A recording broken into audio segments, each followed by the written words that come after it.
Banas dairy ભાવફેરની રકમ ડેરીના પશુપાલકોને ચૂકવે તેવી માંગ.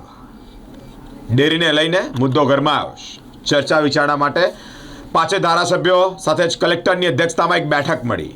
સાવલીના ધારાસભ્ય કેતન ઇનામદારનું એક નિવેદન સામે આવ્યું છે. દિનુ મામા સાથે ચર્ચા કરવા હાલ અત્યારે તૈયાર છું. મામા સમય નક્કી કરે, જગ્યા નક્કી કરે, સ્થળ નક્કી કરે, બધા કામ છોડીને હું મામા સાથે બેઠક કરવા અને ચર્ચા કરવા તૈયાર છું. પશુપાલકોના હિતમાં નિર્ણય આવે તેવી એક માંગ છે.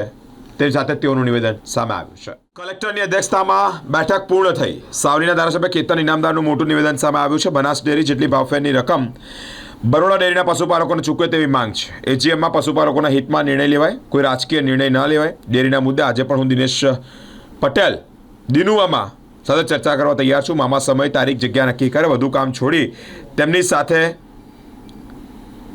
ડિબેટ કરવા આવી જઈશ. સાથે જ બેઠક બાદ ડેરીના ચેરમેન દિનેશભાઈ પટેલ દિનુ મામાનું પણ નિવેદન સામે આવ્યું છે. ડિસ્ટ્રિક્ટ કોઓપરેટિવ ડેવલપમેન્ટની આજે કલેક્ટરની અધ્યક્ષતામાં જે બેઠક હતી, જેમાં 2900 કરોડનો ભાવફેર આપ્યો છે. ડેરીએ 2900 કરોડનો ભાવફેર આપ્યો છે. બરોડા ડેરીનો 1400 કરોડનો વાર્ષિક ટર્નઓવર છે. બનાસ ડેરી જેટલો ભાવફેર કેવી રીતે આપીશું, ધારાસભ્યોના સૂચનોનું અમલ કરવાનો અમે પ્રયાસ કરીશું. દિનુ મામા તરફથી એક મોટી માહિતી પણ સામે આવે છે. છોટાઉદેપુર જિલ્લાના લગભગ 250 ઉપરાંત મંડળીઓએ લેખિતમાં એમની રજૂઆત કરી હતી કે વાર્ષિક સાધારણ સભા 4 તારીખે છે, ત્યારે એ 4 તારીખની વાર્ષિક સાધારણ સભામાં ભાવફેરની રકમ ખૂબ મોટા પ્રમાણમાં સારી એવી મળે. હમણાં જ માન્ય શંકરભાઈ ચૌધરીએ બનાસ ડેરીની અંદર સારી ભાવફેરની રકમની જાહેરાત કરી છે.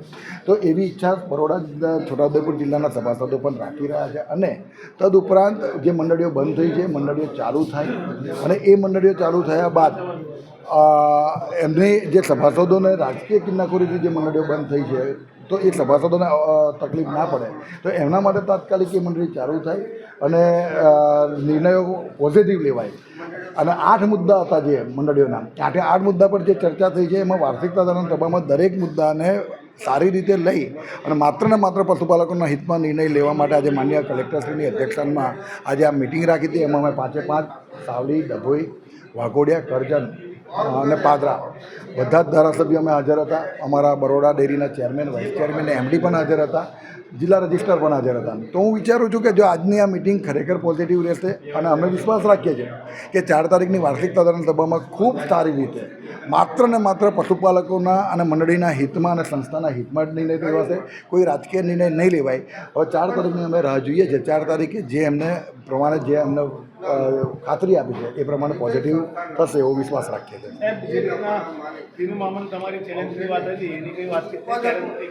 મને એ તો મારી વાત આપણે મામાએ ડિબેટ તમને મીડિયાને કહ્યું હતું. આજે હું અહીંયા છું જ, અને મેં એ વખતે પણ કહ્યું હતું કે મામા જ્યારે કે ત્યારે જે જગ્યા, જે સમય, જે તારીખ હું હાજર છું, અને આજે હાજર છું. મામાને પૂછી લેજો આપ કે જ્યારે મારે જો ડિબેટ કરવા બેસવું હોય તો આજે પણ હું અહીંયા જ છું, અને કોઈ જગ્યા પર બધું જ કામ છોડીને ડિબેટ કરી લઈશ. બનાસ ડેરીએ જે ઐતિહાસિક ભાવફેરની રકમ આપી છે, એટલી જ રકમ બરોડા ડેરીના સભાસદોને મળે એવી અમને અમારી ઈચ્છા છે.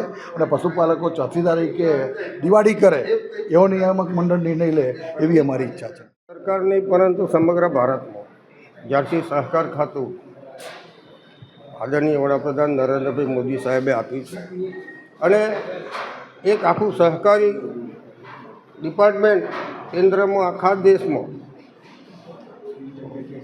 નવું અમિતભાઈ શાહના આગેવાનીમાં એમને જ્યારે મિનિસ્ટર એ ખાતામાં છે, ગૃહ ખાતા સાથે સહકાર ખાતા, ત્યારે લગભગ દરેક ગામમાં એક સારી મંડળી હોવી જોઈએ. દરેક મંડળીના દૂધ ઉત્પાદકને એના ઓપરેટિવ બેંકમાં ખાતું હોવું જોઈએ. તમામ લેવડ દેવડ ગુજરાત સ્ટેટ કોઓપરેટિવ બેંક અને તેની સંસ્થાઓ સાથે સંકળાયેલી તમામ બેંકોમાં જ કરવું, એવો પણ સહકાર ખાતાનો અભિગમ છે. એના અનુસંધાને આજે બરોડા જિલ્લામાં પણ ECDCની આજે મિટિંગ રાખવામાં આવી હતી, ડિસ્ટ્રિક્ટ કોઓપરેટિવ ડેવલપમેન્ટ, અને એમાં અમારા MD Shri, district registrar, chairman ને વાઇસ ચેરમેન ને જિલ્લાના 5 ધારાસભ્યો ને પણ બોલાવેલા આવેલા હતા અને બધાએ બેસીને ચર્ચાઓ કરી છે. અને ચર્ચાના અંતે એમની જે કંઈક માગણીઓ છે અથવા એમને જે કંઈક સૂચનો 2-4 કર્યા છે એને અમે અમલ કરવાનું કીધું છે અને અમલ કરશું. આમાં કેતનભાઈએ સ્પષ્ટ મીડિયામાં અને અંદર પણ વાત કરી છે કે બનાસ ડેરી જેટલું ભાવફેર આ વખતે પશુપાલકોને આપવામાં આવે. કેતનભાઈએ કીધું હોય તો તમે એમને કીધું છે તો મેં કહી નાખું. ને પણ મળશે કે નહીં? બનાસ ડેરીની વચ્ચે બહુ ગેપ છે. બનાસ ડેરીએ એનું ભાવફેર આલે છે 2900 કરોડ. બરોડા ડેરીનું ટર્નઓવર 1400 કરોડ રૂપિયા છે. હવે 1400 કરોડ રૂપિયા ટર્નઓવરમાં હું બરોડા ડેરી બનાસ ડેરી કીધું એવું કેવી રીતે કરી શકો? અમે 825 રૂપિયા કિલો ફેટ એ ચૂકવતા આવ્યા છે અને જે કંઈ વર્ષના તે નફો નુકસાન થાય એ પશુપાલકોને આપવાનું. અચ્છા, એમને એવું કીધું કે એજીએમમાં રાજકીય નિર્ણય પણ પશુપાલકોના હિતમાં નિર્ણય લેવાનો. સહકારી કાયદા અનુસાર, સહકારી નિયમ અનુસાર જે કંઈક થતું હોય એ પ્રમાણે સહકારી કાયદાને આધીન દરેક સાધારણ સભામાં આખા ગુજરાતમાં થતી હોય છે ને એ પ્રમાણે થશે. એવું પણ કીધું છે કે દિનુ મામાએ જે ચેલેન્જ આપી હતી એના માટે આજે પણ તૈયાર છે. મામા તારીખ, સમય અને જગ્યા મને બતાવી દે, દરેક કામ જોઈને ચેલેન્જ એમને કરવા આવીશ. અરે ભાઈ, જેનો વિષય એમને જે કરવું એ કરે. હું જે કરતો આવ્યો છું કરતો આવ્યો છું. સમય ને ટાઈમ એ બધું જરૂર પડશે તો અમે બતાવો. તમે સબૂત માંગ્યા હતા, લોકોને કીધું કે કાયદાકીય લડત માટે તૈયાર હો, તો એ ક્યારે લડત આપી રહ્યા છો કાયદા? એમને પૂછી નાખ્યું. એ નોટિસ આપી દીધી છે?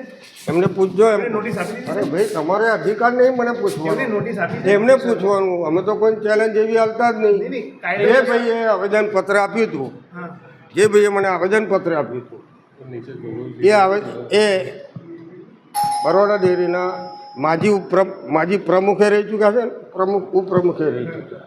અજીતભાઈ ઠાકોરે જે આવેદનપત્રોના મુદ્દા આપ્યા હતા એનો જવાબ મેં આપી દીધો.